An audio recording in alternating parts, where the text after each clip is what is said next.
Hello everyone, a very pleasant day to you and a happy weekend from Festness News Port Harcourt. I hope your day is going great. It's that time of the show, Citizens Dialogue on Festness News Port Harcourt, where we discuss trending and interesting political topics. Joining me on set to have this conversation as usual is King Sojalo. I remain your humble host, Becky Sir. Please stay with us.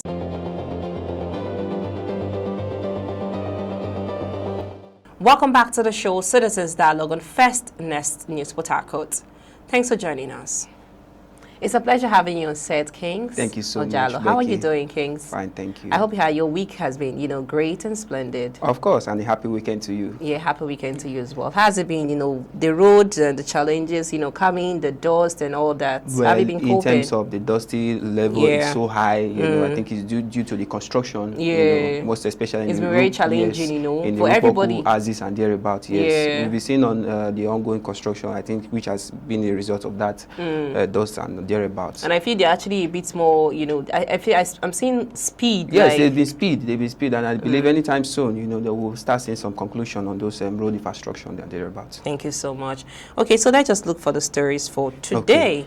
Getting Tinubu out of power, only way to rescue Nigerians, coming from ADC. The African Democratic Congress, ADC, says Nigerians could only be rescued if President Bola Tinubu is voted out of office in the 2027 general election. According to the party, ongoing economic hardship, rising insecurity, and governance challenges under the current administration make a challenge in leadership unavoidable. Now, so how realistic is the ADC's claim? Well, in terms of the claim, it's still based on, campaigning. This is a means of campaigning, trying to clarify their own coalition that is trying to bring out their own coalition in a positive side. It's all about trying to bring out their own party. Yes, in a positive side. It's all about campaigning. But nevertheless, looking at the a statement of the spokesperson of the ADC, I think, he made that statement due to some facts arising in the economy and thereabout in this present regime of the President Tinubu and thereabout, you understand. Now, looking at, the election period prior to that time to now, and we definitely they've been up and down in the economy. So can we say that ADC as a party can it, overshadow the ruling party looking at the 2027 election? We can't overemphasize on that because realistically, exactly because everyone has the freedom of speech, but you can't compare your speech to your actions. You understand? Most of the high-profile personnel in that party, many of them have been rulers in one way or the other. We're talking about governors, retired governors, senators and thereabout. But what has been their outcome of their own tenure? That's the questions Nigeria should also seek to when they are doing, when the election arrives. You understand? What are most of those prominent chieftains who are now in the ADC, what have they contributed to the society positively that we are benefiting from right now? And looking at, leave aside the ADC now, looking at his statement concerning this regime of the president, this current regime, you understand? I still want to relent on his own statement. He talked about, many things, insecurity. He also talked about, which is true. Yes, like we can't deny the fact because we are witnessing it. Now, looking at the cost of living, how the surge of the surge has increased from 34.5% to 15.5%. You understand? That's, we're talking about the cost of living. We also look at currency devaluation. You understand? Looking at fuel and transportation crisis happening in the country. A president came into power, the next thing he talked about is subsidy. So what are we talking about here? You understand? So looking at for 2027 election, what are we hoping at? What are we looking at for Nigerians? What Nigerians are hoping, I won't just speak for myself. I'm speaking for Nigeria right now. And they're looking at what's happening in the country at the moment. Let there be free and fair election. That is all. If there will be free and fair election, Becky, I bet you we will see a change. That is if there will be free and fair election. And it depends on the institution. What are we talking about? The INEC as an institution. If there will be free and fair election, definitely if the institution will come out and do the needful, make sure the election is free and fair. No one is going behind to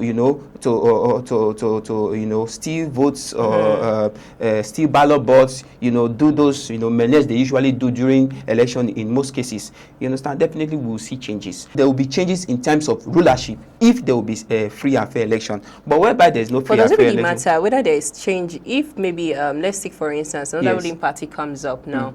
Do you feel there is really going to be a change in Nigeria? When I say change, I'm not actually, it might not really be in this economical system. I'm talking about, an individual who will be brought into power. Okay. You understand? Definitely. Example, when there will be free and fair election, you will definitely not see the ruling party, moving on in taking over power again. So it's not about the party, it's about the person. Is that what you're trying to say? Of course, you understand. Because Nigeria knows what they want. We need change in all ratification. It's not just probably this is who I'm voting for. So all we need right now is total change. Change in personality. I'm talking about the administration. Okay. Change in system. Change in so many things. You understand? So that is what Nigeria needs. Thank you so much, King Sajalo. It's still the show Citizens Dialogue on First Nest News Port Harcourt. Let's go for a short break. When we return, looking at insecurity in Nigeria. I am Becky Osoro. Still here on Set With Me is King Sajalo. Please stay with us.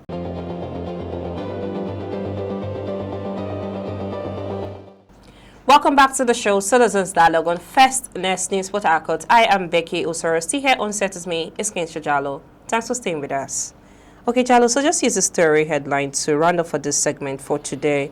Nigeria's Minister of Defense, General Christopher Musa, has strongly criticized the practice of state governments negotiating with bandits, saying those involved do not fear God. He warned that paying or negotiating with criminals only strengthens them, fuels insecurity, and undermines national security efforts. The minister called for a unified, tougher approach to tackling banditry across the country. So does negotiating with bandits actually reduce violence or make it worse? Of course, it makes it worse. You understand? There's no two way about that, And the statement from the Chief of Defense Staff, it shows that, yes, he's really, really ready to work. For a Chief of Defense Staff to come out in this form and made it known to the public, sitting governors, thereabout, to stop that habit of negotiating with bandits, is a call for. And I think such action should be, or because what is wrong is wrong, is right? against any constitution in the world at large, not just in Nigeria.